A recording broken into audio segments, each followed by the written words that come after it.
शांति रसिकता आशा हर्ष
आरोग्याचे, भरभराटीचे, शांतीचे व देवाच्या विपुल आशीर्वादाचे असे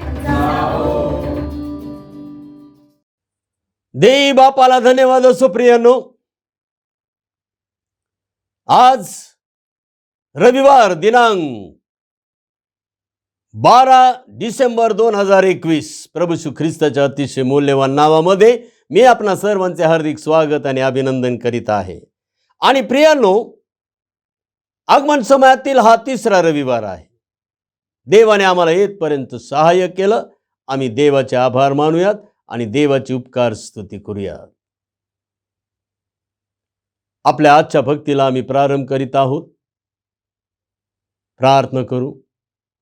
प्रेमळ देवा परमेश्वर बापा, पुन्हा एकदा नम्र लीन भग्न अनुतप्त होऊन आम्ही तुझ्या चरणाजवळ येत आहोत आणि मागत आहोत की हे बापा परमेश्वरा, या क्षणापर्यंत आमच्या हातून कळत नकळत चुकून जाणून बुजून किंवा समजून उमजून काही पाप अपराध दुष्कर्म झालं असेल किंवा आमच्या काया वाचा मने आत्मा जीव शरीर किंवा तन मन धन याद्वारे काही पाप अपराध दुष्कर्म झालं असेल, देवाच्या दृष्टीने काही वाईट आम्ही केलं असेल, देवाच्या इच्छेविरुद्ध आम्ही वागलो असेल किंवा देवाच्या वचना विरुद्ध आम्ही काही केलं असेल, तर हे बापा आम्ही ती सर्व पापे आमची पदरात घेतो. आम्हाला क्षमा कर. प्रभू श्री ख्रिस्ताच्या रक्ताद्वारे तू आमचा पाप मल काढ. आम्हाला धू म्हणजे आम्ही बर्फाहून शुभ्र होऊ. आमच्या ठाई शुद्ध हृदय उत्पन्न कर बापा. आमच्या ठाई स्थिर असा आत्मा पुन्हा घाल. आमच्यामधून तो पवित्र आत्मा काढून घेऊ नको बापा. देवाला पाहता येईल अशी अंतःकरणाची शुद्धता दे. देवाबाबत आणि माणसाबाबत आम्ही आमचं मन सतत शुद्ध ठेवावं, यासाठी वचनरूपी जलस्नानाने आम्हाला स्वच्छ आणि पवित्र कर. हे बापा, आमच्या पश्चातापाची प्रार्थना तू स्वीकारून घे. आणि बापा परमेश्वरा, आजच्या भक्तीमध्ये सहभाग होण्याची तू आम्हाला परवानगी दे बापा.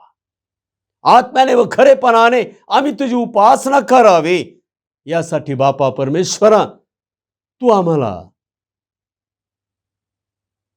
पावित्र्याने युक्त होऊन तुझी आराधना करणारा आत्मा दे. सहाय्य कर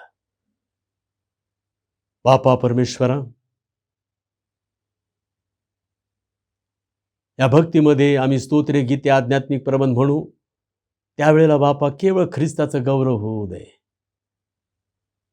चित्त समाधानासह भक्ती हा मोठाच लाभ आहे, हा अनुभव आम्हाला येऊ दे.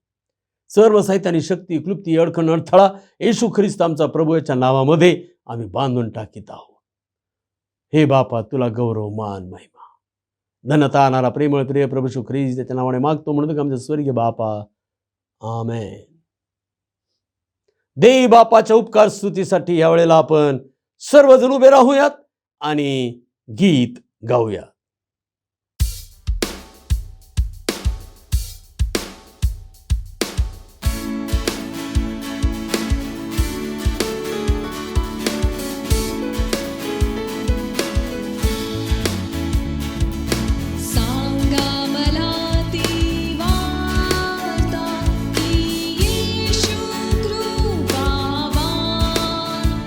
जगी आणि जझा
इष्टमी अशाला हा येशू तारितो मला हे प्रेमे सांगा मी लक्ष लावितो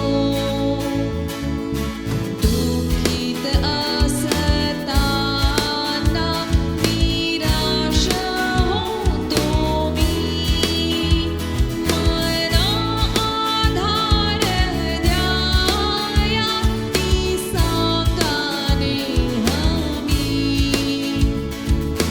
येशूची प्रीती सांगा येशूची प्रीती सांगा येशूची प्रीती सांगा मला ती आवडे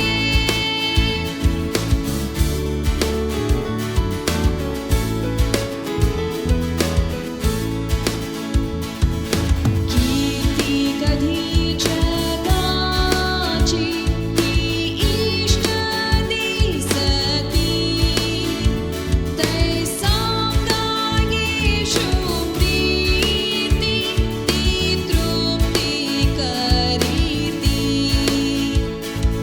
स्वर्गास पुढे जाया जगाला सोडणार ती सांगा धीरा द्याया ते नेहमी तरणार येशूची प्रीती सांगा येशूची प्रीती सांगा येशूची प्रीती सांगा मला ती आवडे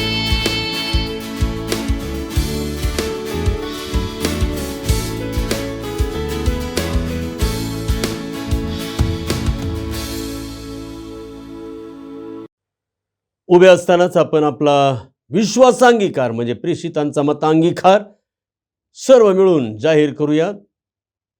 प्रारंभ करू. सर्व समर्थ देव जो पिता आकाश व पृथ्वी यांचा उत्पन्न करणारा आणि येशू ख्रिस्त त्याचा एकुलता एक पुत्र आमचा प्रभू जो पवित्र आत्म्याच्या योगाने गर्भरूप झाला कुमारी मरिया पासून जन्माला ज्याने पंतय पिलाताच्या वेळेस दुःख भोगिले ज्याला वधस्तंभी दिले जो मरण पावला व ज्याला पुरिले तिसऱ्या दिवशी मेलेल्यामधून पुन्हा उठला स्वर्गात चढला आणि सर्व शक्तिमान देव जो पिता त्याच्या उजवीकडे बसला आहे तेथून जिवंतांचा व मेलेल्यांचा न्याय करायला जो येणार आहे त्याविषयी मी विश्वास धरितो. पवित्र आत्मा पवित्र सार्वत्रिक मंडळी पवित्र जनांची सहभागिता पापांची क्षमा देहाचे पुनरुत्थान आणि सनातन जीवन याविषयी मी विश्वास धरितो. आमेन. उभे असतानाच आपण आजचा आळीपाळीचं शास्त्रपाठ वाचत आहोत. 50वा रविवार मसीहा. प्रारंभ करूयात. पहा हा माझा सेवक याला मी आधार आहे हा माझा निवडलेला याविषयी माझा जीव संतुष्ट आहे त्याच्या ठाई मी आपला आत्मा घातला आहे तो राष्ट्रास न्याय प्राप्त करून देईल. तो गवगवा करणार नाही तो आपला स्वर उंच करणार नाही तो रस्त्यातून पुकारा करणार नाही छेपलेला बोरू तो मोडणार नाही मिनमिनती वाद तो विजविणार नाही तो सत्याने न्यायाची प्रवृत्ती करेल. पृथ्वीवर न्याय स्थापीपर्यंत तो मंदावणार नाही व भंगणार नाही. द्वीपे त्याच्या धर्मशास्त्राची प्रतीक्षा करतात. आकाश निर्माण करून विस्तारणारा पृथ्वीचा व तिच्या उपजाचा फैलाव करणारा तिच्यावरील लोकात प्राण घालणारा व तिच्यावर संचार करणारा जीवित देणारा देव परमेश्वर म्हणतो मी परमेश्वराने न्यायानुसार तुला बोलावले आहे. मी तुझा हात धरला आहे तुला राखिले आहे. तू लोकांना करार व राष्ट्रांना प्रकाश देणारा असे मी तुला करेन. आंधळ्यांचे डोळे उघडावे बंदीशाळेतून बंदिवानास व अंधारात बसलेल्या कारागृहातून बाहेर काढावे म्हणून मी असे करेन. माहीत नाही अशा रस्त्याने मी आंधळ्यास नेईन अज्ञात अशा मार्गांनी मी त्यास चालवीन. त्यांच्या पुढे अंधकार प्रकाश होईल व उंच सखल जागा सपाट मैदान होईल असे करीन. या गोष्टी मी करणार, सोडणार नाही. मी परमेश्वर आहे, हे माझे नाम आहे. मी आपले गौरव दुसऱ्यास देऊ देणार नाही, आपली प्रशंसा मूर्तीस प्राप्त होऊ देणार नाही. पहिल्या गोष्टी घडून चुकल्या आहेत, नव्या गोष्टी मी विदित करतो. त्यास आरंभ होण्यापूर्वी त्या तुम्हास ऐकवितो. अहो समुद्रावर पर्यटन करणारे व त्यात राहणारे सर्व लोक हो, अहो द्वीपांनो, तुम्ही आपल्या रहिवाशांसह परमेश्वराला नवगीत गा. पृथ्वीच्या दिगंतापर्यंत त्याची स्तुती गा. अरण्य व त्यातील नगरे आणि ज्या खेड्यापाड्यात केदार वसत आहे, ती गाण्याचा गजर करोत. सेलाचे रहिवासी उत्सव करोत. ते टेकड्यांच्या माथ्यावर मोठ्याने जयघोष करोत. ते परमेश्वराचे गौरव करोत.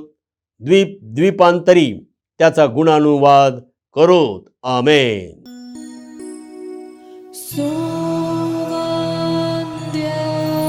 देव परात्पर स्तवा होत्या स्वर्गी भुवन. तो बाप पुत्र आत्मा त्रैकालाद्या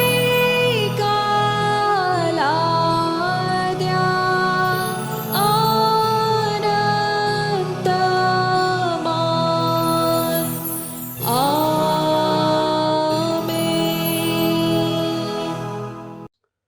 मंडळीला विनंती आहे, कृपा करून आपण खाली बसून घ्यावे. शास्त्रपाठ वाचन आपण करीत आहोत. याकोबाचे पत्र पहिला अध्याय आणि 19 पासून ते 25 पर्यंत. याकोबाचे पत्र पहिला अध्याय आणि 19 पासून ते 25 पर्यंत. प्रारंभ करूया. खरे धर्माचरण. माझ्या प्रिय बंधूंनो, तुम्हास कळते तर प्रत्येक माणूस ऐकावयास तत्पर, बोलावयास धीमा, रागास मंद असावा. कारण माणसाच्या रागाने देवाच्या नीतिमत्वाचे कार्य घडत नाही. म्हणून सर्व मलिनता व उचंबळून आलेला दृष्ट भाव सोडून तुमच्या जीवाचे तारण कराव्यास समर्थ असे मुळावलेले वचन सौम्यतेने स्वीकारा. वचनाप्रमाणे आचरण करणारे असा, केवळ ऐकणारे असू नका. अशाने तुम्ही स्वतःची फसवणूक करीता. कारण जर कोणी वचन नुसते ऐकून घेतो व त्याप्रमाणे आचरण करीत नाही, तर तो आरशात आपले शारीरिक मुख पाहणाऱ्या माणसासारखा आहे. तो स्वतःला पाहून तेथून निघून जातो आणि आपण कसे होतो हे तेव्हाच विसरून जातो. परंतु जो स्वातंत्र्याच्या परिपूर्ण नियमांचे निरीक्षण करून ते तसेच करीत राहतो, तो ऐकून विसरणारा न होता कृती करणारा होतो व त्याला आपल्या कार्यात धन्यता मिळेल. देव बापा वाचलेली वचने आम्हासाठी आशीर्वादित करो. आमेन. आपण आपले मस्तके परमेश्वरापुढे झुकूयात, डोळे बंद करूयात. आपण मध्यस्थीच्या पाळकीय प्रार्थनेमध्ये जात आहोत. पवित्र पवित्र पवित्र सेनाधीश, कृपाळू, कणवाळू, मंद क्रोध देवा, परम पवित्र आणि परम उच्च ठिकाणी विराजमान असणारे आमच्या स्वर्गीय बापा, आम्ही पावित्र्याने युक्त होऊन तुझी आराधना करावी. कारण बापा परमेश्वरा, तू जाहीर केलंस की तुम्ही पवित्र असा, कारण मी पवित्र आहे. आणि आम्हाला पवित्र करण्यासाठी या जगातलं कोणतं यज्ञार्पण, कोणतं यजोब किंवा कोणत्याही मेंढ्यांचं, बकऱ्यांचं, बैलांचं रक्त पर्याप्त नव्हतं. आणि म्हणून बापा परमेश्वरा, तू आपला एकुलता एक प्रिय पुत्र राखून न ठेवता या जगामध्ये पाठवून दिलास, जो देव असून त्याने देह धारण केला, यासाठी की आमच्या पापांसाठी त्याला रक्त सांडता यावं.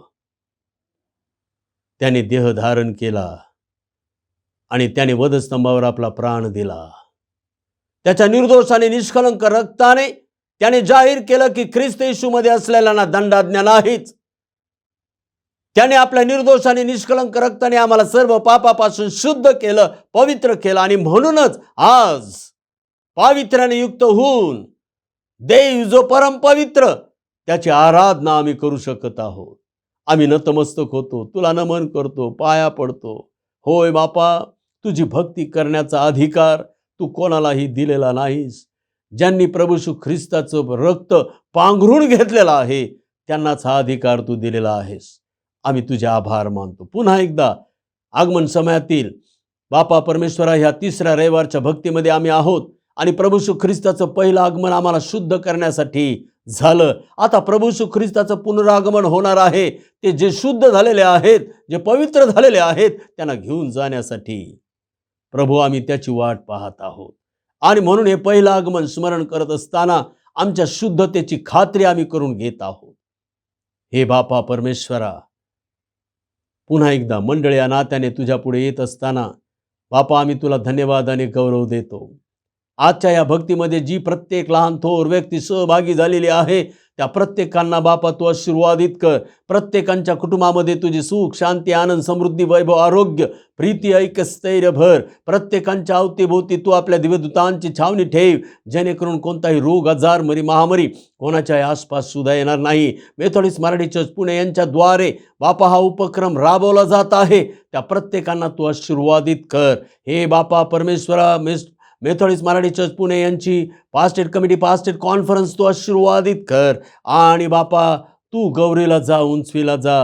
ही सेवा परिपूर्ण रीतीने करण्यासाठी बापा तू त्यांचा पुरवठा हो, तू त्यांचा मार्गदर्शक हो. आज मेथोडिस्ट मराठी चर्च पुणेवर बापा परमेश्वरा तू राखून ठेवलेले सर्व आशीर्वाद होत. आणि हा आगमन समय सर्व मंडळीसाठी, प्रत्येक मंडळांसाठी तू आशीर्वादित कर बापा. आम्ही तुझ्याजवळ विनंती आणि प्रार्थना करीत आहोत. पुन्हा एकदा बापा आम्ही सर्वजण तुझ्या कृपेच्या अधीन स्वाधीन आहोत. आम्हाला तुझी कृपाच पुरेशी आहे. धन तारणारा प्रेमळ प्रिय प्रभू येशू ख्रिस्त नावाने मागतो, म्हणतो की आमचे स्वर्गीय बापा, आमेन. हे आमच्या स्वर्गातील बापा, तुझे नाम पवित्र मानले जाओ, तुझे राज्य येऊ, जसे स्वर्गात तसे पृथ्वीवरही तुझ्या इच्छेप्रमाणे हो. आमची रोजची भाकर आज आम्हास दे, आणि जसे आम्ही आमच्या ऋण्यास ऋण सोडले आहेत तसेच तू आमची ऋणे आम्हास सोड, आणि आम्हास परीक्षेत आणू नकोस, तर आम्हास वाईटापासून सोडव. कारण की राज्य, सामर्थ्य आणि गौरव ही सर्व काळ तुझी आहेत. आमेन. यावेळेला प्रियांनो, दीप प्रज्वलन आम्ही करणार आहोत. आम्ही पहिली मेणबत्ती प्रज्वलित केली ती कोविडमधून बरे झालेल्या लोकांसाठी आम्ही देवाला धन्यवाद दिलेले आहेत. त्यानंतर आम्ही दुसरी मेणबत्ती प्रज्वलित केली आणि त्यामध्ये कोविडमध्ये वैद्यकीय सेवा ज्यांनी पार पाडलेली आहे त्यांच्यासाठी आम्ही देवाला धन्यवाद आणि गौरव दिलेले आहेत आणि त्यांच्यासाठी प्रार्थना केलेली. आज आगमन समयातील हा तिसरा रविवार आणि तिसरी मेणबत्ती आम्ही प्रज्वलित करीत आहोत. कुटुंब प्रमुखांना मी विनंती करत आहे की आपली मेणबत्ती जागेवर लावावी, मॅच बॉक्स जवळ ठेवावा आणि मी सांगेल तेव्हा ती मेणबत्ती प्रज्वलित करावी. सर्वात प्रथम आम्ही प्रार्थना करणार आहोत आणि त्यानंतर मग दीप प्रज्वलन त्रैक देवाच्या नावामध्ये आम्ही करणार आहोत. प्रत्येक कुटुंबातील कुटुंब प्रमुख हे दीप प्रज्वलन करणार आहे. प्रियांनो, तिसरी मेणबत्ती आम्ही प्रज्वलित करीत आहोत आणि देवाला धन्यवाद देत आहोत. ज्या कुटुंबांमध्ये कोविड पेशंट होते त्या कुटुंबाने त्या कोविड पेशंटची, त्या कोरोना व्हायरसच्या पेशंटची सेवा केलेली आहे आणि देवाने त्यांना सांभाळलं, रक्षिलं, त्यांना शक्ती दिली, त्यांना धैर्य, धीर दिला. ज्या कुटुंबांमध्ये कोविड पेशंट होते, ज्या कुटुंबांमध्ये कोरोना व्हायरसचे पेशंट होते, त्या कुटुंबियांना देवाने राखलं, सांभाळलं. त्या कोविडच्या पेशंटची सेवा करत असताना आपल्या घरामध्ये, कुटुंबामध्ये 24 तास त्यांच्याबरोबर वावरत असताना प्रियांनो, प्रभूने त्यांच्यावर तो आरोग्याचा प्रकाश टाकला. आज त्याचं आम्ही स्मरण करणार आहोत. देवाने त्यांना सांभाळलं, राखलं, त्यांची सेवा कबूल केली.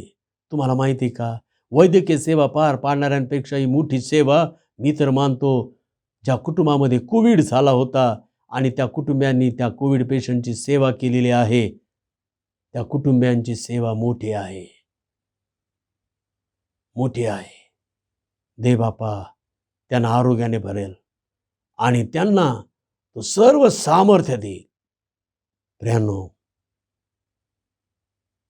स्तोत्र 119 105 आपण वाचत आहोत. तुझे वचन माझ्या पावलांकरिता दिव्यासारखे व माझ्या मार्गावर प्रकाशासारखे आहे. वचन खरोखर त्या कुटुंबावर आरोग्याचा प्रकाश पडला तो केवळ देवाच्या वचनामुळे. प्रत्येक त्यांच्या पावलावर, त्यांच्या मार्गावर देवाने प्रकाश दिला. प्रियांनो, कोविड पेशंटची सेवा करणं फार भयंकर होतं, कुटुंबियांना फार भयंकर होतं, फार मोठं आव्हान होतं. देवबापा त्यांना आशीर्वाद देव. आपण त्या सर्वांसाठी प्रार्थना करू. मी विनंती करतो की ते कुटुंबीय उभा राहतील. मी त्यांच्यासाठी देवाजवळ प्रार्थना करीत आहे. प्रेमळ देवा परमेश्वर बापा, तुझे वचन आमच्या पावलांकरिता दिव्यासारखे व आमच्या मार्गावर प्रकाशासारखे आहे. प्रिय प्रभू, या दिवसांमध्ये ज्या ज्या कुटुंबामध्ये कोविड पेशंट होते, ज्या ज्या कुटुंबामध्ये कोरोना व्हायरस पेशंट होते, त्यांची सेवा त्यांच्या कुटुंबियांना करावी लागली. आपला जीव तळ हातावर घेऊन करावी लागली. आपल्या कुटुंबाच्या प्रेमामुळे करावी लागली. परंतु तू आरोग्याचा प्रकाश त्या लहान थोरांवर टाकलास बापा आणि सेवा पार पाडण्यासाठी त्यांना शक्ती दिली, सामर्थ्य दिलंस. अनेकांना होम क्वारंटाईन होतं, तर अनेक जण बापा कोविड सेंटरला ॲडमिट होते, अनेक जण मोठमोठ्या हॉस्पिटलमध्ये ॲडमिट होते. त्यांना जावं यावं लागत होतं, त्यांना डबे द्यावं लागत होतं, त्यांचा आहार त्यांना मेंटेन करावा लागत होता, त्यांची गोळ्या औषधं त्यांना पुरवावी लागत होते, त्यांना पैशांची जमा करत इकडं तिकडं फिरावं लागत होतं, त्यांच्यासाठी प्रार्थना करावी लागत होती. प्रभू, तू त्यांचं सहाय्य केलंस बापा. त्यांना शक्ती दिलीस, सामर्थ्य दिलंस, कृपा दिलीस, दया दिलीस, धैर्य दिलं, धीर दिलास. प्रभू, आज मी तुझ्याजवळ विनंती आणि प्रार्थना करीत आहे. त्यांची ही सेवा बापा तू मान्य करून घे. तुझ्या नोंद वहीमध्ये लिहिलेली असू दे. त्या कुटुंबियांना भरभरून आशीर्वाद दे, भरभरून आशीर्वाद दे बापा. त्यांच्या इच्छा आशा आकांक्षा पूर्ण कर बापा. आरोग्य सेवा ही ख्रिस्ताची सेवा आहे, त्यांनी ती पार पाडलेली आहे. जरी त्यांनी आपल्या प्रियजनांची केलेली आहे तरी ती फार मोठी सेवा आहे बापा. प्रभू, सहाय्य कर, कृपा द्या, अनुग्रह दे. त्यांच्या आशीर्वादाला त्यांना मुकू देऊ नकोस. आणि बापा, येथून पुढे त्या कुटुंबामध्ये सदैव आरोग्याचा प्रकाश दे. कृपा दया अनुग्रह दे बापा. धन्यता आणणारा प्रेमळ प्रिय प्रभू येशू ख्रिस्त नावाने मागतो, म्हणतो एक आमच्या स्वर्गीय बापा, आमेन. प्रियांनो, ह्या वेळेला कुटुंब प्रमुखांना विनंती आहे, त्यांनी हातामध्ये मॅच बॉक्स घ्यावे आणि मेणबत्ती प्रज्वलित करावी. माझ्या मागे म्हणावे, देव जो बाप, देव जो पुत्र, देव जो पवित्र आत्मा, या त्रैक देवाच्या नावामध्ये आज ही मेणबत्ती मी प्रज्वलित करीत आहे. आमेन. मेणबत्ती प्रज्वलित करावी. देवी बापाला धन्यवाद असो. आमेन. यावेळेला मंडळीला विनंती आहे, आपण सर्वजण उभे राहूयात आणि शुभवर्तमान वाचन प्रथम करणार आणि त्यानंतर आपण देवबापाच्या उपकार स्तुतीसाठी एक गीत गाणार आहोत. आणि गीत झाल्यानंतर मंडळीला विनंती आहे आपण कृपा करून खाली बसून घ्यायचं आहे. मत्तई कृष्णवर्तमान अध्याय 1 आणि वचने 18 ते 25. येशू ख्रिस्ताचा जन्म. मत्तई 1 18 ते 25. येशू ख्रिस्ताचा जन्म या प्रकारे झाला. त्याची आई मरिया हिचे योसेफास वाग्दान झाल्यावर त्यांचा सहवास होण्यापूर्वी ती पवित्र आत्म्यापासून गर्भवती झालेली दिसून आली. तिचा पती योसेफ नीतिमान होता व तिची बेअब्रू करण्याची त्याची इच्छा नसल्यामुळे तिला गुप्तपणे सोडण्याचा त्याने विचार केला. असे विचार त्याच्या मनात घोळत असता पहा, प्रभूच्या दूताने त्याला स्वप्नात दर्शन देऊन म्हटले, योसेफा, दाविदाच्या पुत्रा, तू मरियेचा आपली पत्नी म्हणून स्वीकार करण्यास अनुमान करू नकोस, कारण तिच्या पोटी जो गर्भ आहे तो पवित्र आत्म्यापासून आहे. तिला पुत्र होईल आणि त्याचे नाव तू येशू असे ठेव, कारण तोच आपल्या प्रजेला त्यांच्या पापांपासून तारेल. हे सर्व अशासाठी झाले की प्रभूने संदेश त्यांच्याद्वारे जे सांगितले ते पूर्ण व्हावे. ते असे, पहा, कुमारी गर्भवती होईल व तिला पुत्र होईल आणि त्याला इम्मॅन्युएल हे नाव देतील. या नावाचा अर्थ आम्हाबरोबर देव. तेव्हा झोपेतून उठल्यावर त्याने प्रभूच्या दूताने आज्ञापल्याप्रमाणे केले. त्याने आपल्या पत्नीचा स्वीकार केला, तरी तिला पुत्र होईपर्यंत त्याने तिला जाणले नाही. त्याने त्याचे नाव येशू असे ठेविले. दे बापा वाचलेलं शुभवर्तमान आम्हासाठी आशीर्वादित करो. आमेन. उभ्या असतानाच आपण गीत गाणार आहोत आणि गीत झाल्यानंतर मंडळीला विनंती आहे कृपा करून आपण खाली बसून घ्यावे.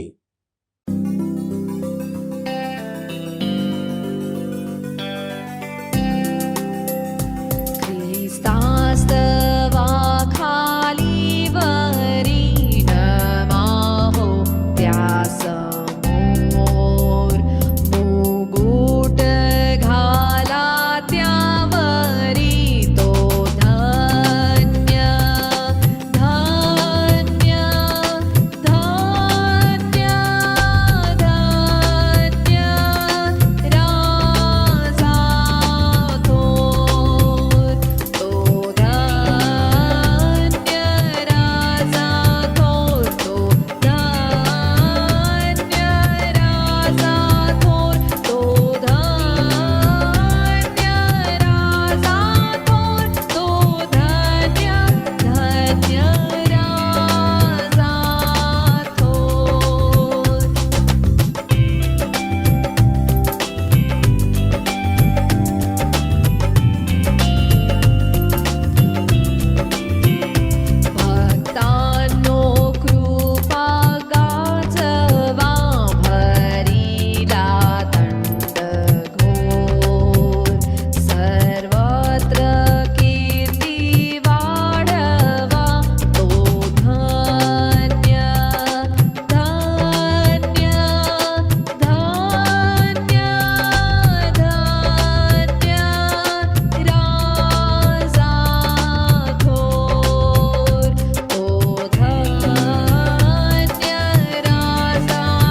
आज रविवार दिनांक 12 डिसेंबर 2021.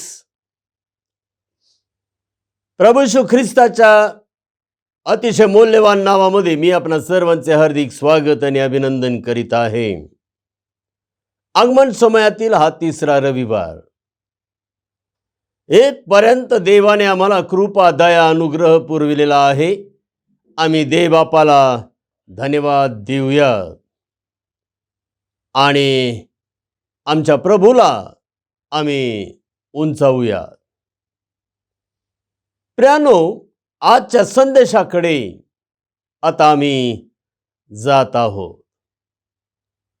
आणि आजच्या संदेशाचा विषय आहे योसेफाला देवदूताचा संदेश. प्रियानो, आपणाला माहिती आहे की ह्या सर्व ख्रिस्त आगमन समयाच्या रविवारच्या भक्तीमध्ये आम्ही जो विषय घेतलेला आहे तो आहे ख्रिस्त जन्मामधील संदेश व स्तोत्रे, आणि ते आम्ही समजून घेत आहोत. मागील रविवारी आम्ही कुमारी मरियेला संदेश, गब्रिएल देवदूताचा संदेश आम्ही पाहिला आणि त्यावरून आम्ही जवळजवळ 7 मुद्दे आम्ही पाहिले. पहिला मुद्दा होता प्रभू येशूच्या सेवेसाठी निवडणे हे परमेश्वराच्या हाती आहे. दुसरा मुद्दा आम्ही पाहिला आणि तो म्हणजे ख्रिस्तासाठी धोके पत्करणे. आणि मग तिसरा मुद्दा आम्ही पाहिला, आध्यात्मिक लोकांच्या सहभागितेमध्ये राहा. चौथा मुद्दा आम्ही पाहिला, आध्यात्मिक गीते गा. पाचवा मुद्दा आम्ही पाहिला, ख्रिस्ताला प्राधान्य द्या. सहावा मुद्दा आम्ही पाहिला, ख्रिस्ताच्या सेवेत स्वतःच्या दुर्बलतेचा, गरिबीचा किंवा वयाचा किंवा आपले प्रश्न, विवंचना, समस्या, अडचणी यांचा विचार करीत बसू नका. आणि सातवा आणि शेवटचा मुद्दा आम्ही पाहिला, स्वतःला नेहमीच ख्रिस्ताचे दास म्हणून सादर करा. आणि प्रियानो, या 7 मुद्द्यांवर आधारित आम्ही मरियेच्या संदेशावरून जे शिकलो ते पाहिलेलं आहे. आणि आज आम्ही योसेफ हे व्यक्तिमत्व, ख्रिस्त जन्मामधील हे महत्वाचं व्यक्तिमत्व आम्ही पाहणार आहोत. आणि मत्तई कृष्णवर्तमान पहिला अध्याय 18 ते 25 ही वचने आम्ही शुभवर्तमानामध्ये वाचलेली आहेत. आणि याकोब पहिला अध्याय 22 ते 25 ही वचने देखील आम्ही शास्त्रपाठ वाचनामध्ये वाचलेली आहेत. आणि प्रियानो, योसेफाला देवदूताने जो संदेश दिलेला आहे त्याचा सर्व वृत्तांत, ती घटना थोडक्यात अशी आहे. येशू ख्रिस्ताची आई कुमारी मरिया हिचे योसेफास वाग्दान झालेले आहे. आणि कुमारी मरिया 3 महिने अलिशेबेच्या सहवासात तिथे राहिलेली आहे. आणि मरिया अलिशेबेच्या घरून पुन्हा नासरेतामध्ये आपल्या घरी आली. त्यानंतर हा प्रसंग सुरू होता. प्रियानो, हा योसेफ कसा होता? योसेफ नीतिमान, दाविदाचा पुत्र, आज्ञाधारक, दृष्टांत पाहणारा, कोणाचीही बेअब्रू न करणारा, नासरेतात राहणारा एक गरीब सुतार, अशा प्रकारे योसेफाची ही वैशिष्ट्ये आम्हाला सांगता येतील. प्रियानो, ज्यावेळेला मरिया पुन्हा अलिशेबेच्या घरून नासरेतात आली तेव्हा लग्न होण्यापूर्वी मरिया गर्भवती झालेली पाहून योसेफाला फार वाईट वाटलं. आणि त्याने मरियेला गुप्तपणे सोडण्याचा विचार केला. कोणाची बेअब्रू न करणारा हा होता. तो आपल्या होणाऱ्या पत्नीची कशी बेअब्रू करणार? नीतिमान माणसाचं हे वागणं असतं प्रियांनो. आणि आम्ही पाहतो पुढे की त्याच्या मनामध्ये असे विचार घोळू लागले, त्याच्या मनात एक संशय येऊ लागला.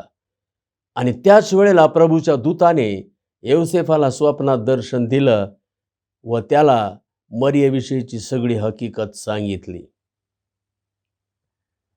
आणि तिथे त्या देवदूताने योसेफाला संदेश दिला.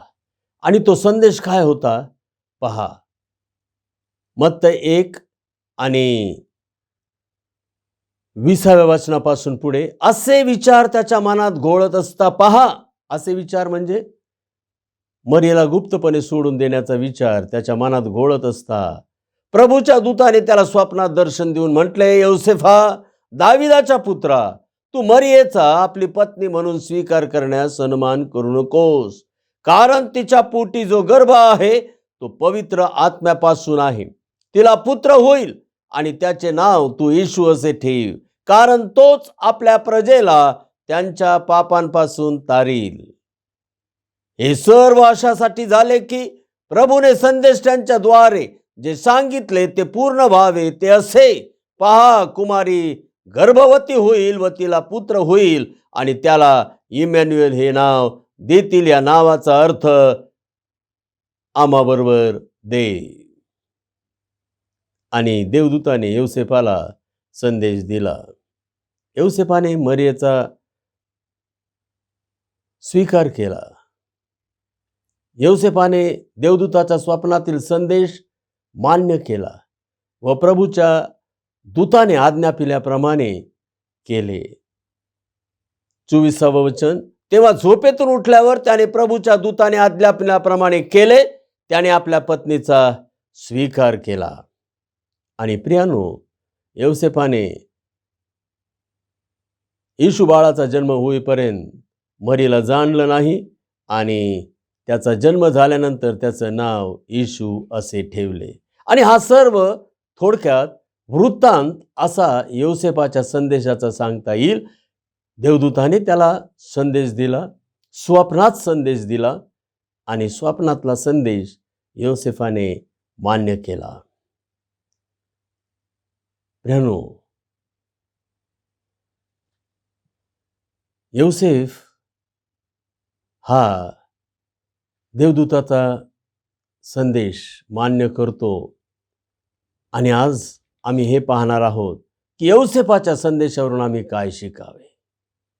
आमच्या संदेशाकडे आम्ही आता जात आहोत. योसेफाच्या संदेशावरून आम्ही काय शिकावे. प्रार्थना करूया. प्रेमळ देव परमेश्वर बापा, आज आमच्या डोळ्यापुढे मरियेचा वाग्दत्त पती योसेफ आमच्या डोळ्यापुढे तू उभा केलेला आहेस. प्रभू, हे शुभ वर्तमान आहे. हा पवित्र शास्त्रातील वृत्तांत आहे. ही वचने सत्य आहेत. आम्ही त्या वचनांना, त्या सत्याला समर्पित होत आहोत. हे बापा, आम्हाला सत्य समजू दे की जेणेकरून आम्हाला बंधमुक्त होता येईल. तुझ्या पवित्र आत्म्याचं मार्गदर्शन आम्हाला दे. ऐकणारे कान आणि ग्रहण करणारी शक्ती दे की जेणेकरून आमचं जीवन प्रकाशमय होईल आणि ख्रिस्तासाठी ते विशेष प्रभावशाली होईल, उपयोगी होईल. प्रभू सहाय्यक, अनाताळाचा सण आम्हाला अधिक सुखाचा जावा यासाठी एकच माध्यम आहे, साधन आहे, आणि ते म्हणजे देवाचे संदेश स्वीकारणे. प्रभू, आम्हाला संदेश स्वीकारता येऊ दे. धनतानाला प्रेमळ प्रिय प्रभू श्री ख्रिस्त त्याच्या नावाने मागतो म्हणून आमचे स्वर्गीय बापा, आमेन. प्रियांनो, यौसेफाच्या संदेशावरून आम्ही काय शिकावे? सर्वात पहिला मुद्दा, यौसेफ जो आम्हाला सांगत आहे तो हा आहे की संदेशाप्रमाणे आचरण करा. देवदूताने यौसेफाला स्वप्नात दर्शन दिले आणि दर्शन देऊन त्याला संदेश दिला. आणि यौसेफाने तो संदेश मान्य केला, मरियेचा स्वीकार केला. फार कठीण भयंकर असा संदेश होता. तरुण यौसेफ, तरुण मरिया यांच्या जीवनात घडत असलेली ही घटना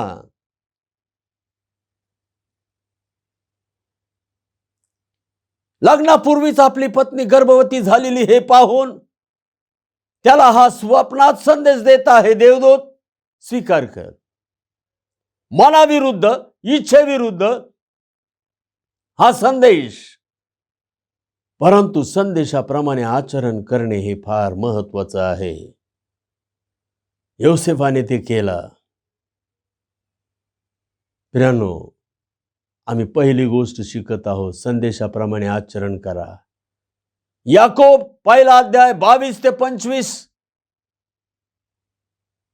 यामध्ये आम्ही काय वाचलं? वचनाप्रमाणे आचरण करणारे असा, केवळ ऐकणारे असू नका, अशाने तुम्ही स्वतःची फसवणूक करता. कारण जर कुणी वचन नुसते ऐकून घेतो व त्याप्रमाणे आचरण करीत नाही, तर तो आरशात आपले शारीरिक मुख पाहणाऱ्या मनुष्यासारखा आहे. तो स्वतःला पाहून तेथून निघून जातो आणि आपण कसे होतो हे तेव्हाच विसरून जातो. परंतु जो स्वातंत्र्याच्या परिपूर्ण नियमांचे निरीक्षण करून ते तसेच करीत राहतो, तो ऐकून न विसरणारा,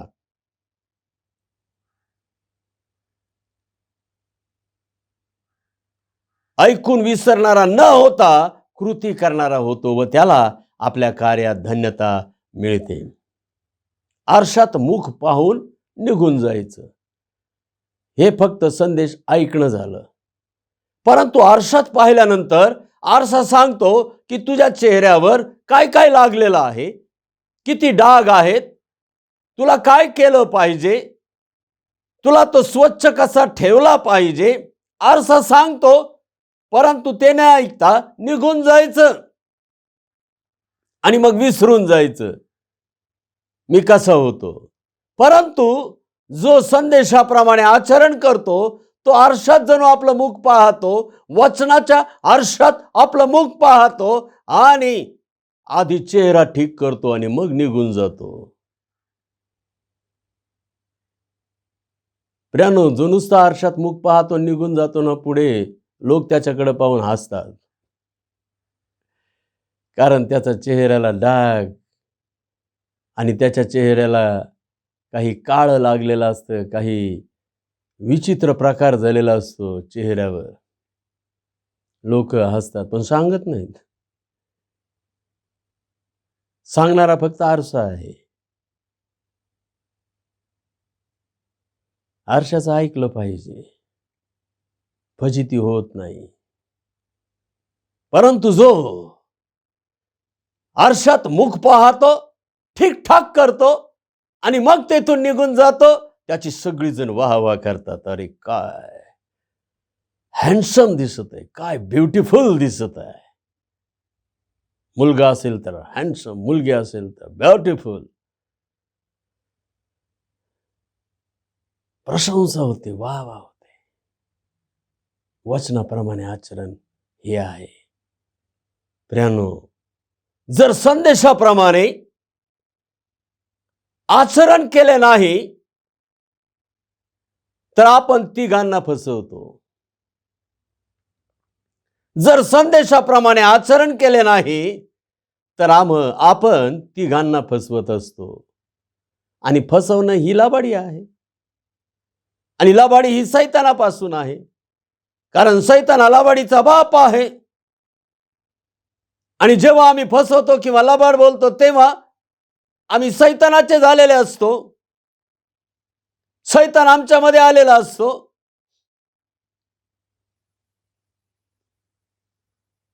फसवणं वाईट. एखाद्याला फसवणं फार वाईट. त्याच्या तोंडावर एक बोलायचं आणि मागं दुसरं बोलायचं. तोंडावर गोड गोड बोलायचं, स्तुती प्रशंसा करायची आणि मागं निंदा टावाळी करायची. फसवणं फार वाईट. फसवणं हे फार मोठं पाप आहे. परंतु देवाचं वचन सांगतं की तुझं फसवणं आटोपलं म्हणजे तुला फसवतील. जो फसवतो ना प्रियानो दुसऱ्यांना, तो स्वतःच फसत असतो. तो स्वतःच फसत असतो. याकोबाने फसवलं, आपल्या बापाला फसवलं.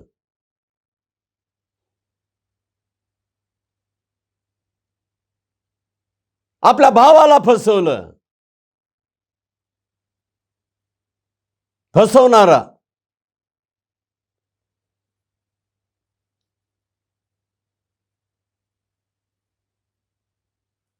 फसवून आशीर्वाद घेतले.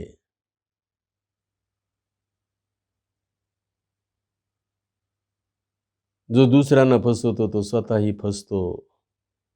जो दुसऱ्यांसाठी खड्डा खणतो तो त्याच खड्ड्यात पडतो. आणि पुढे योसेफाला मग असं काही फसवलं ना देवाने, फार फसवलं.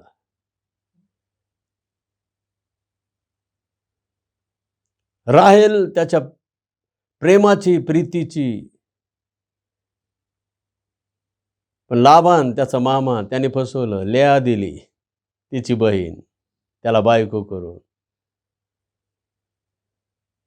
दुसऱ्यांना फसवणं फार इझी वाटत होतं त्याला, परंतु जेव्हा स्वतः फसला तेव्हा त्याला सगळी किंमत भरून द्यावी लागली. राहेलीसाठी त्याला पुन्हा 7 वर्ष लाबानाची सेवा चाकरी करावी लागली. प्रियानो लक्षात घ्या, याकोब फसला. जेव्हा आम्ही संदेशाप्रमाणे आचरण करीत नाही तेव्हा आम्ही तिघांना फसवत असतो. पहिला स्वतःला आम्ही फसवत असतो. स्वतःलाच आम्ही फसवत असतो.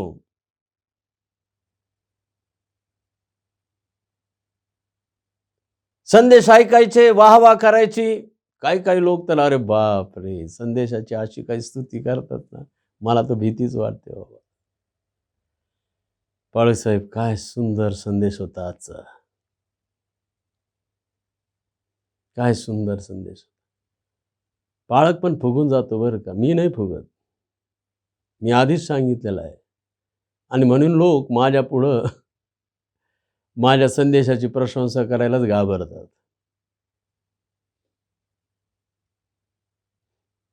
मला देवाने शिकवलेलं आहे, स्वतःची प्रशंसा करून घेऊ नको.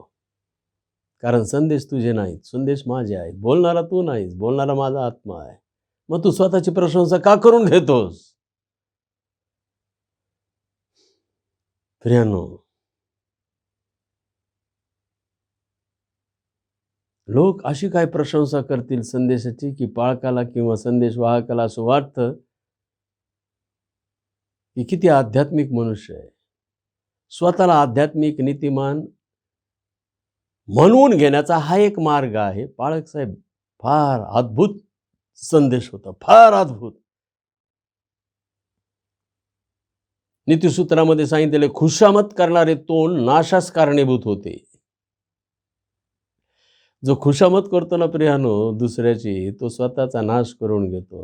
लक्षात घ्या, देवाचं वचन सांगतं फक्त खुशामत देवाची करा, ख्रिस्ताची करा. की देवाने मला हा सुंदर संदेश ऐकण्याची संधी दिली. माणसाला डोक्यावर घेऊन नाचू नका, ख्रिस्ताला उंच करा.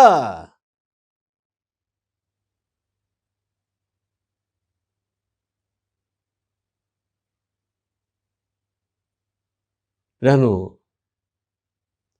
नुसतंच संदेश जर ऐकले आणि त्याप्रमाणे आचरण नाही केलं तर आम्ही स्वतःला फसवतो. तुम्हाला माहिती आहे शेवटच्या काळाचं एक भविष्य प्रभू येशू ख्रिस्ताने सांगितलेलं आहे. मत्ते 7 अध्याय 21 पासून पुढे. त्या काळात लोक माझ्याकडे येऊन मला म्हणतील की प्रभूजी, आम्ही तुझ्या नावाने संदेश दिले, भूते घालवले, महत्कृत्य केले नाहीत काय? प्रभू त्यांना म्हणेल, अहो अनाचार करणाऱ्यांनो, माझ्या पुढून निघून जा, मी तुम्हाला ओळखत नाही, मी तुम्हाला ओळखत नाही.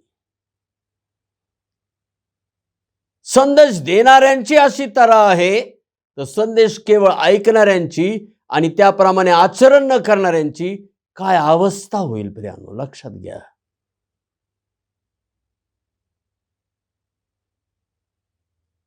यौसेपाचं नाव पवित्र शास्त्रात आलं कारण त्याने संदेशाप्रमाणे आचरण केलं. जे लोक संदेशाप्रमाणे आचरण करतील त्यांचंच नाव स्वर्गातल्या जीवनी पुस्तकात असेल, नाही तर नाही. हा ज्याने त्याने आपला प्रश्न सोडवावा.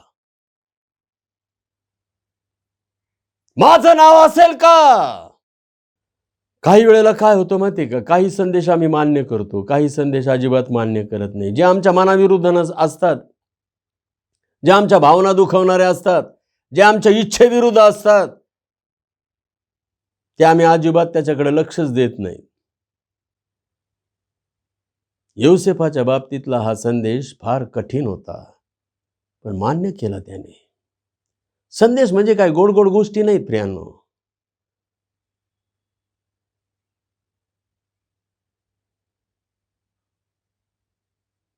वाद्य चांगली वाजवणारा, गीत चांगलं, प्रेमगीत गाणारा असा तू त्यांना वाटतोस. एजकेलमध्ये संदेशला म्हणतो, संदेश देणारा असा वाटला पाहिजे, वाद्य चांगली वाजवणारा आणि प्रेमगीत गाणारा, आमच्यासाठी अनुकूल भावना निर्माण करणारा अजिबात नाही. संदेश ऐकायला कठीण वाटतात, संदेश ऐकताना टोचतात. संदेशाचं काम आहे आम्हाला वचनरूपी जलस्नानाने स्वच्छ आणि पवित्र करायचं. जर संदेश ते करत नसतील आणि फक्त आमच्या कानांची खाज जिरवत असतील तर ते संदेश देवापासून आलेले नाहीत.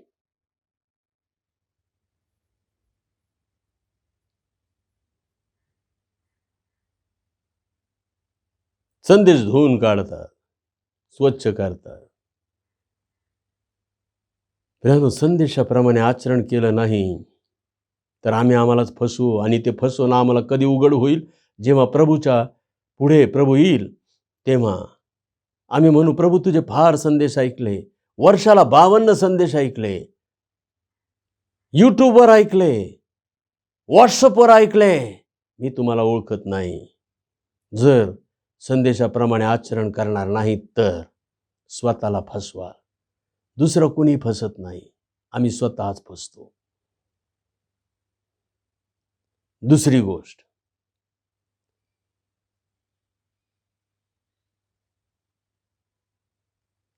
आम्ही दुसऱ्याला कोणाला फसवतो? संदेश वाहकाला फसवतो.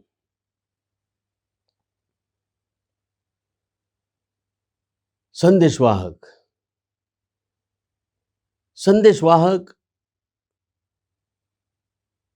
संदेश देत असतो, तन्मयतेने ऐकलं जातं, त्याची वाहवा केली जाते, प्रशंसा केली जाते, त्याला गिफ्ट दिल्या जातात.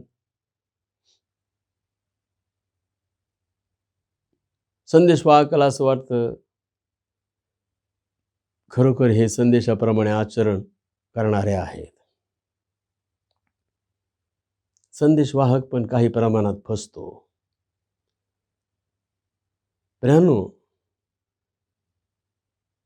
देव हे सगळं पाहत असतो. यहूदा इस्करियोत याने 3.5 वर्ष प्रभू येशू ख्रिस्ताचे संदेश ऐकले. 3.5 वर्ष त्याने संदेश ऐकले, परंतु संदेशातली फक्त एकच गोष्ट त्याने टाळली, आणि ती म्हणजे तुम्ही आपली संपत्ती स्वर्गात साठवा. श्रीमंताला स्वर्गाच्या राज्यात जाणे फार कठीण आहे. उंटाला सुईच्या नाकातून जाता येईल, पण श्रीमंताला जाता येणार नाही. प्रभू येशू ख्रिस्ताचं हे जे शिक्षण आहे ना, हे सोडून यहूदा इस्करियोतने सगळं शिक्षण मान्य केलं. एक गोष्ट मान्य केली नाही आणि तीच गोष्ट त्याच्या नाशाला कारणीभूत झाली. त्याने प्रभू येशू ख्रिस्ताला फसवण्याचा प्रयत्न केला. प्रभू येशू ख्रिस्त संदेशवाहक होता.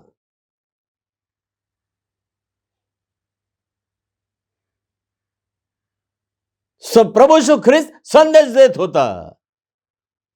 दुसरे पेत्र 2 अध्याय 20 ते 22 या वचनामध्ये आम्ही काय वाचतो माहिती का? प्रभू अवतारणारा येशू ख्रिस्त. 2 पेत्र 2 अध्याय 20 ते 22.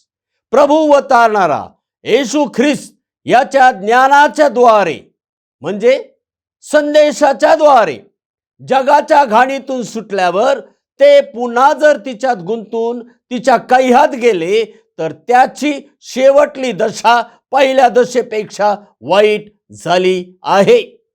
म्हणजे संदेशाचं काम आहे जगाच्या घाणीतून बाहेर काढायचं, जगाच्या घाणीतून स्वच्छ धुवायचं. संदेशाचं हे काम आहे. घासून घासून धुवायचं, आंघोळ घालायचे.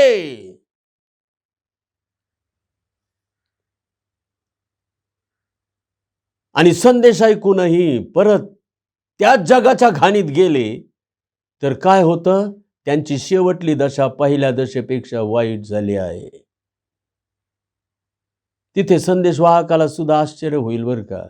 अरे ह्या लोकांनी ते एवढे संदेश माझे ऐकले, हे कसे काय गेले तिकडे डाव्या बाजूला?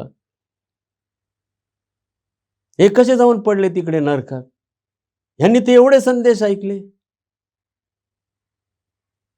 उघड होणार, इथे नाही पण तिथे होणार. 21वे वचन. कारण नीतिमत्वाचा मार्ग समजून आल्यानंतर आपणास दिलेल्या पवित्र आज्ञेकडे म्हणजे अर्थात संदेशाकडे पाठ फिरविणे यापेक्षा तो न समजणे ते त्यांच्यासाठी बरे होते. न समजला नसता तर बरं झालं असतं. समजून पण काय झालं, ऐकून पण काय झालं, संदेश ऐकून पण काय झालं? तेच जे ना ऐकणाऱ्यांचं झालं तेच. मग ऐकण्यात तरी प्रियानो लक्षात ठेवा, शिक्षकाला दुप्पट शिक्षा आहे आणि ऐकून आचरण न करणाऱ्याला किती पट शिक्षा होईल हे तुम्ही तुमचंच ठरवा. आता शिक्षकाने जर वचनाप्रमाणे आचरण केलं नाही, संदेशाप्रमाणे आचरण केलं नाही, त्याला दुप्पट शिक्षा आहे. परंतु शिक्षकाने शिकवलं, ऐकणाऱ्याने ऐकलं पण त्याप्रमाणे आचरण केलं नाही, त्याला किती पट शिक्षा होईल?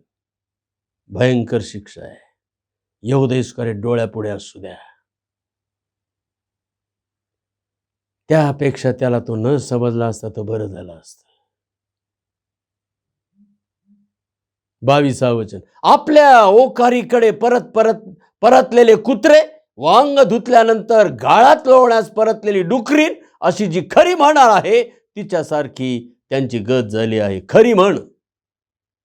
आपल्या ओकारीकडे परतलेले कुत्रे आणि अंग धुतल्यानंतर गाळात लोळण्यास परतलेली डुकरीण अशी खरी म्हण प्रभूच्या काळात होती.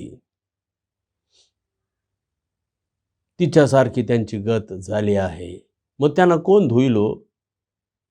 त्यांना कोण खायला दिलो? जे असे ओकाऱ्या करून टाकतात त्यांना कोण खायला देईल? जे परत जे असे डुकरणीसारखे गाळात लोळण्यासाठी जातात त्यांना परत परत कोण धुईलो? पवित्र आत्मा, प्रभू येशू ख्रिस्त धुतो, कित्येक वेळेला धुतो. पण सारखं सारखं जर तुम्ही तेच करत गेलात तर लक्षात घ्या, संदेशाप्रमाणे आचरण जर केलं नाही तर आम्ही संदेश वाहकाला फसवतो, पाळकाला फसवतो, देवाच्या आत्म्याला फसवतो. आणि देवाच्या आत्म्याला फसवणे हे आत्म्याविरुद्ध दुर्भाषण होणार नाही का हो? मागच्या ख्रिसमसचा संदेश मी त्याच्यावरच दिला होता. पवित्र आत्म्याविरुद्ध दुर्भाषण.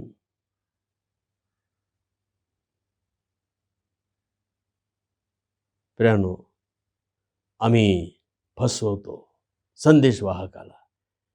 आणि तिसरी गोष्ट, त्यामध्ये तिसऱ्या व्यक्तीला आम्ही फसवतो आणि तो आहे देव. देवाला फसवतो आम्ही. संदेश देव पाठवून देतो, परंतु आम्ही केवळ कानांनी ऐकायचं, आचरण करायचं नाही.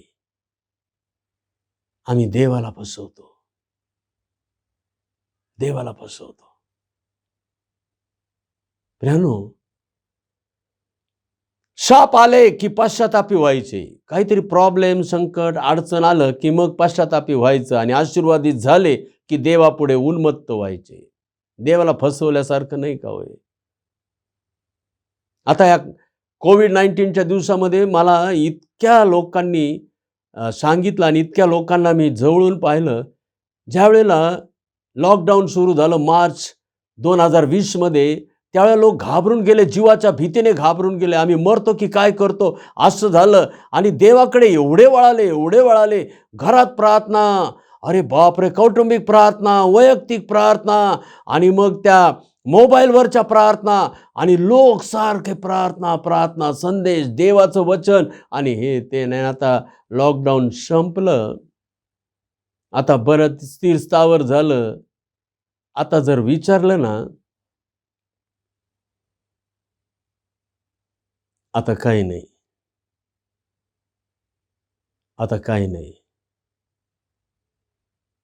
संदेश ऐकायचे, त्याप्रमाणे आचरण करायचं नाही, आणि देवाला भासवायचं की मी आता फार त्याप्रमाणे करणार, फार त्याप्रमाणे समर्पित होणार. लक्षात ठेवा, देव कधीच फसत नाही. फसतो आम्ही.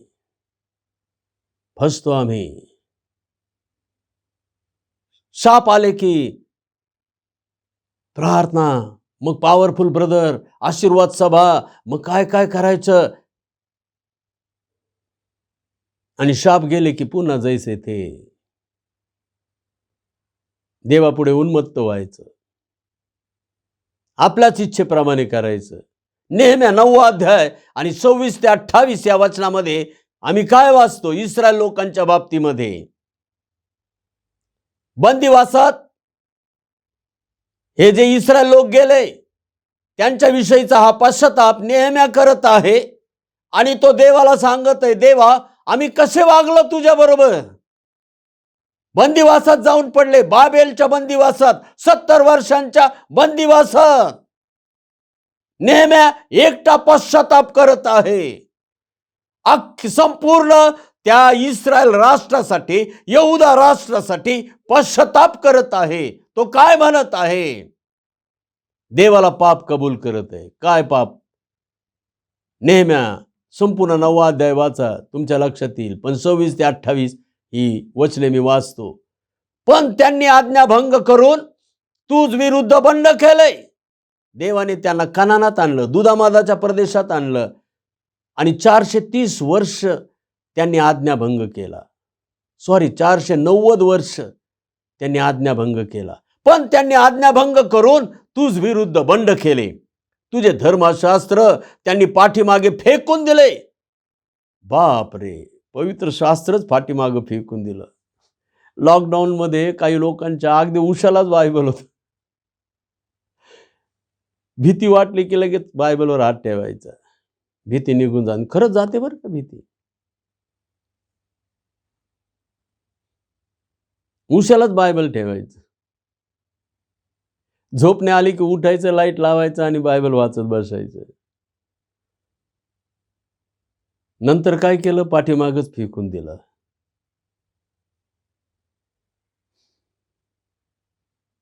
तूचकडे त्यांनी पुन्हा वळावे असे ज्या तुझ्या संदेश त्यांनी निक्षून सांगितले, त्यास त्यांनी जीवे मारले आणि तुला संतप्त केले.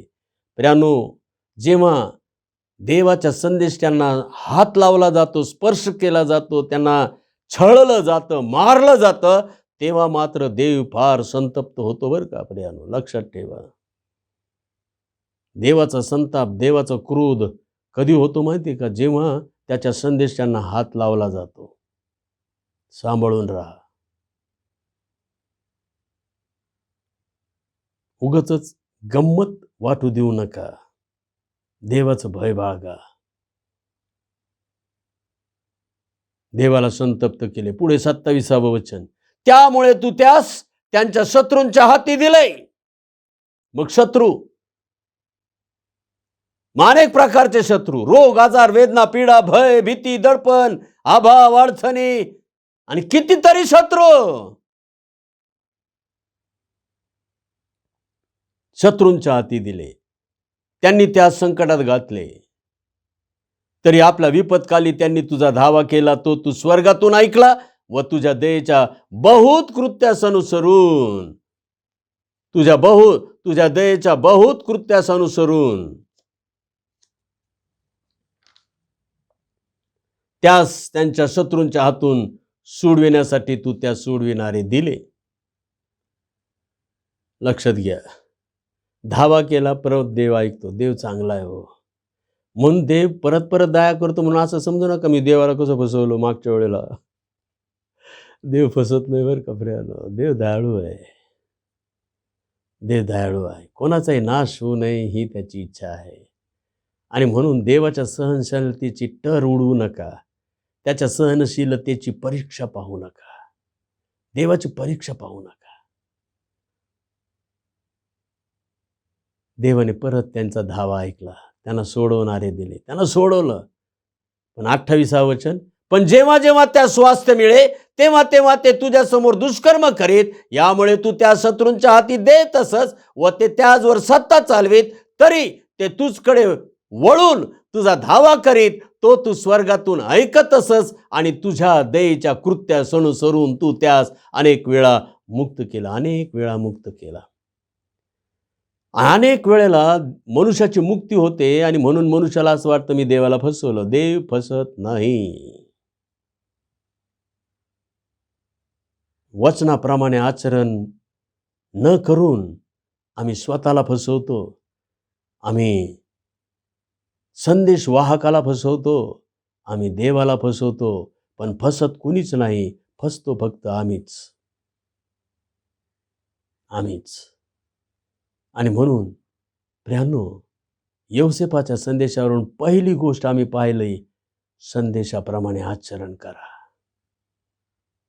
योसेफाने केला. त्याचं नाव पवित्र शास्त्रात लिहिलं गेलं सुवर्ण अक्षरांनी. नवीन करार ओपन होतो ना, तर सर्वात पहिला योसेफच दिसतो 18 ते 25 वचनामध्ये. मत्तई कृष्णवर्तमान पहिला अध्याय 18 ते 25. त्याच्या आज्ञा पालनाचा तो वृत्तांत वाचायला मिळतो. नवा करार उघडावा तर पहिल्यांदा योसेफच वाचावा लागतो. प्रियांनो, वचनाप्रमाणे आचरण करा. योसेफाच्या संदेशा वरून आम्ही काय शिकावे याचे 7 मुद्दे आहेत. पुढचे जे 6 मुद्दे आहेत ते आम्ही पुढच्या रविवारी पाहणार आहोत. तर पुढचा रविवार कुणी चुकवू नका. परंतु तोपर्यंत एक मनावर ठसवा. देवाला सामर्थ्य मागा की प्रभू जो संदेश येईल त्या संदेशाप्रमाणे मी आचरण करेल. संदेश विसरला जातो लगेच. कारण का तो आमच्याजवळ लिखित नसतो. म्हणून जेव्हा जेव्हा तुम्ही संदेश ऐकता तेव्हा तेव्हा एक छोटी डायरी करा. त्याच्या संदेशाचे पॉईंट्स लिहून ठेवा. ऑनलाईन संदेशाचं तर फार चांगलं आहे. ते तिथे रेकॉर्डेड आहेत यूट्यूबवर. ते वारंवार ऐकता येतात. पण संदेश लिहिलेले असू द्यात म्हणजे संदेश कधीच विसरले जाणार नाहीत. प्रियांनो, संदेश लक्षात ठेवावे लागतात. तुम्हाला माहिती आहे का, मी स्वतः दिलेले संदेश मी 10, 15, 20 वेळेला ऐकतो मी, तरी सुद्धा माझ्या लक्षात राहत नाही. संदेशाप्रमाणे आचरण करण्यासाठी संदेश लक्षात ठेवावे लागतात आणि त्यासाठी आम्हाला वारंवार ते ऐकावे लागतात. सायकोलॉजी सांगते 7 वेळेला एक गोष्ट जर ऐकली तर ती आमच्या लक्षात राहते. 14 वेळेला तीच गोष्ट ऐकली तर स्मरणात कोरली जाते आणि 21 वेळेला तीच गोष्ट जर आम्ही ऐकली तर मग ती आमच्या स्मरणातून कधीच जात नाही. तो आमच्या स्मरणातला अविभाज्य भाग होतो. आता लक्षात घ्या तुम्हाला काय करायचं ते. देवी बापाला धन्यवाद असो. आमेन. प्रार्थना करू. प्रेमळ देवा परमेश्वर बापा, यवसेपाच्या जीवनावरून, यवसेपाला जो संदेश देवदूताने दिला त्यावरून पहिली गोष्ट आम्ही शिकले की संदेशाप्रमाणे आचरण करा. आचरण केलं नाही तर स्वतःला फसवाल, संदेशवाहकाला फसवाल, देवाला फसवाल, पण कुणीच फसत नाही. फक्त आम्ही स्वतः मात्र फसतो. प्रभू, आम्हाला आरशात मुख पाहायचं नाही, केवळ आरशात मुख पाहून आम्हाला आमचा चेहरा नीटनेटका करायचा आहे, ठीकठाक करायचा आहे, देवाला संतोषकारक होईल असा चेहरा आम्हाला करायचा आहे. सहाय्य कर, कृपा दया अनुग्रह दे. धनतानाला प्रेमळ प्रिय प्रभू श्री ख्रिस्ताच्या नावाने मागतो म्हणतो आमच्या स्वर्गीय बापा. आमेन. ही वेळ दानार्पणाची आहे आणि मंडळीला विनंती आहे आपण सर्वजण उभे राहूयात दानार्पणासाठी. गीत होत असताना आपण आपलं दानार्पण देवाला अर्पण करणार आहोत. यावेळेला मी दानार्पणावरची पहिली प्रार्थना करीत आहे. प्रार्थना करूयात. प्रेमळ देवा परमेश्वर बापा, राजांच्या राजा, प्रभूंच्या प्रभू, देवादी देवा, तू आपला एकुलता एक प्रिय पुत्र राखून न ठेवता आम्हासाठी देऊन टाकलास. तो पुत्र तू आम्हाला दिलास म्हणजे तू आम्हाला स्वर्गच दिलास. तू आम्हाला सार्वकालिक जीवन दिलंस. तू आम्हाला ते 1000 वर्षांचं राज्य दिलंस. तू आम्हाला बापा परमेश्वरा त्या नव्या येरुशलेम मधील बापा परमेश्वरा ते मेन्शन दिलंस. आम्ही तुझे आभार मानतो, उपकार स्तुती करतो. बापा, अनेकांना हे प्राप्त व्हावं ही इच्छा देखील तू आम्हाला दिलीस आणि बापा परमेश्वरा ते पूर्ण व्हावं. अनेकांना हे जीवन मिळावं, अनेकांना हा स्वर्ग मिळावा, अनेकांना हा पुत्र मिळावा, अनेकांना हे सार्वकालिक जीवन मिळावं. म्हणून बापा, आम्ही आमच्या उत्पन्नाचा काही भाग तुला समर्पित करीत आहोत, ह्यासाठी की त्याद्वारे देवाचं सुवार्ता गाजविली जावी, ख्रिस्ताचं कार्य घडावं, मंडळीचं कार्य घडावं. प्रभू, आज तू आम्हाला कृपा दया अनुग्रह दे. या उद्देशाने आम्ही देवाला द्यावं असं होऊ दे. तुझी कृपाच आम्हाला पुरेशी आहे. धनतानाला प्रेमळ प्रिय प्रभू श्री ख्रिस्त नावाने मागतो म्हणतो की आमच्या स्वर्गीय बापा. आमेन.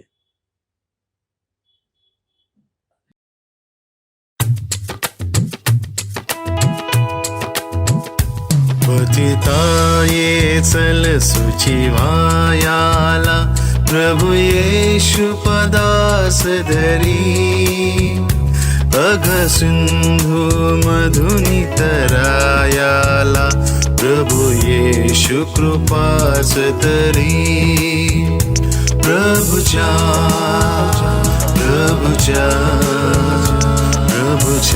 धरवंद्य पदा, जगदोद्धारक गुरु राजाच्या नदुजा पथ मुक्ती पदा.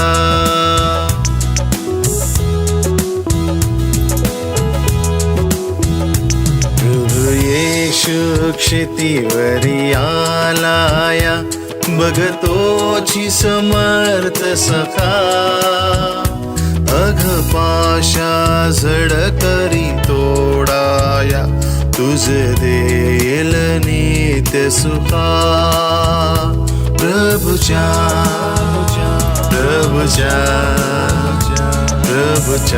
धरवंद्य पदा, जगदोद्धारक गुरु राजाच्या नदुजा पथ मुक्ती पदा.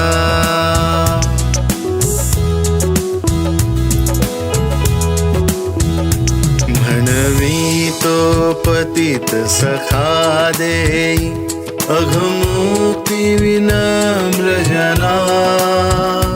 म्हणून तू शरणतया जाई, प्रभु देईल शांती मना. प्रभुच्या प्रभुच्या धरबंद्य पदा जगदुधारक गुरु राजाच्या न तुझ्या पथ मुक्तिपदा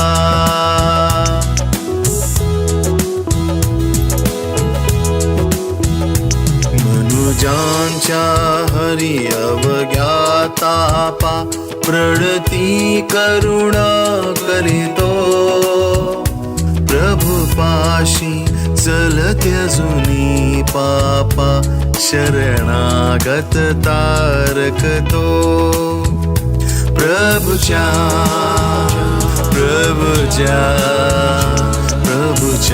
धरबंद्य पदा जगदोधारक गुरु राजाच्या न तुझ्या पथ मुक्तिपदा न तुझ्या पथ मुक्तिपदा.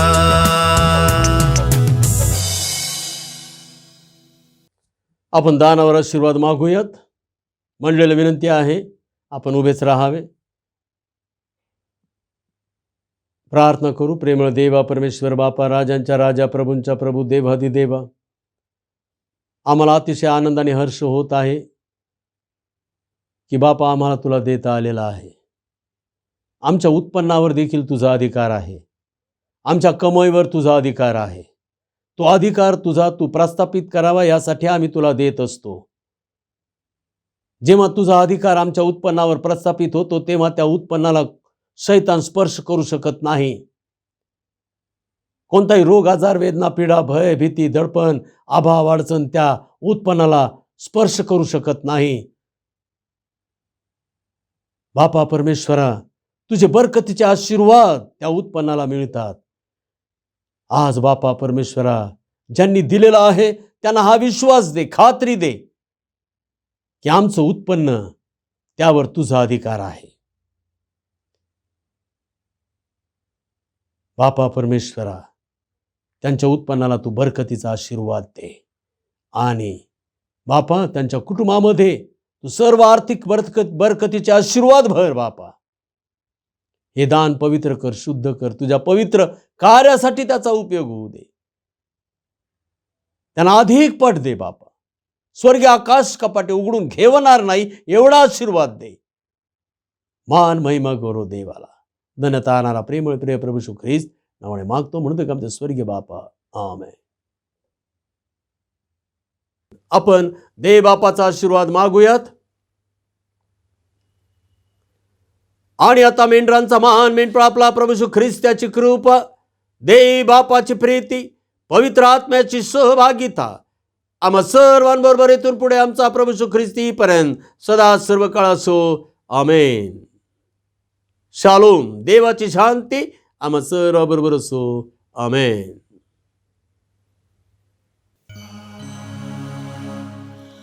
मंगला हे प्रेमला स्तवने अर्पितो तुला तव पदी दे आसरा आम्हाला विश्वंभरा जाताना घरी दे मना शांती आमुच्या दया घरा चिडे सरो हे चिंतनी देहाची जो हासे